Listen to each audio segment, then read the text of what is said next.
Assalamualaikum warahmatullahi wabarakatuh. Nama saya Irna Anissa Diptianti dengan nomor NPM 240621200015 dengan dosen pengampu Dr. Nenden Munawaroh MPDI. Saya akan mempresentasikan akhlak dalam penggunaan alat informasi dan media sosial, penggunaan alat informasi, media informasi atau sosial di era milenial. Dalam era milenial ini, aktivitas internet yang paling banyak dilakukan ialah media sosial. Islam sebagai agama yang menuntut umatnya untuk selalu mengutamakan berbuat baik dalam setiap sisi kehidupannya, memiliki batasan-batasan bagi umatnya dalam menggunakan media sosial. Perkembangan media sosial ini tentu saja banyak membawa dampak baik atau dampak positif maupun negatif terhadap pendidikan akhlak. Adab-adab penggunaan alat informasi dan media sosial. Yang pertama, meluruskan niat. Meluruskan niat dalam menggunakan alat informasi dan media sosial untuk mencari kebaikan, bukan keburukan. Yang kedua, menyebar kebaikan.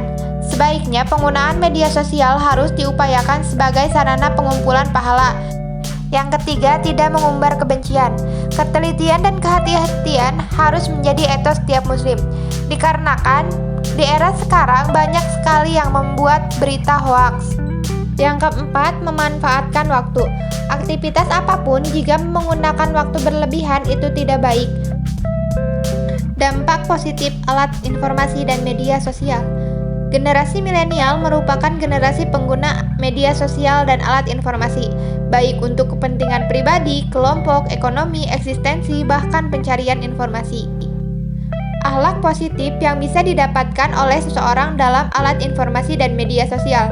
Kemudahan dalam berbagai informasi, baik dalam memberi maupun menerima informasi. Menumbuhkan pemikiran kritis, bertambah wawasan dan lingkungan pertemanan. Terjalin hubungan yang baik antar pengguna media sosial. Meningkatkan kemampuan dalam menggunakan teknologi. Meningkatkan rasa menghargai privasi orang lain. Dampak negatif penggunaan alat informasi dan media sosial.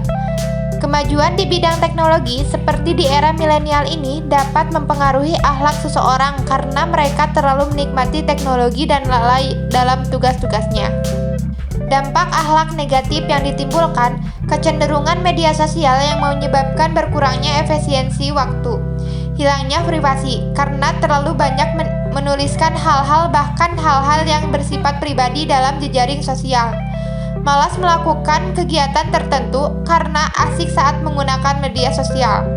Tidak bersosialisasi secara nyata karena terlalu sering menggunakan media sosial. Kesimpulan dari materi yang saya sampaikan adalah alat informasi dan media sosial memiliki dampak positif dan negatif terhadap akhlak.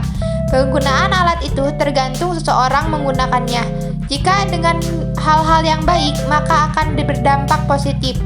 Dan jika menggunakannya dengan hal-hal yang buruk, atau bahkan menggunakannya dengan hal-hal kejahatan, maka akan berdampak negatif. Oleh karena itu, kita harus bijak dalam menggunakan media sosial agar terbentuk akhlak yang baik. Cukup sekian yang dapat saya sampaikan. Mohon maaf apabila banyak kekurangannya.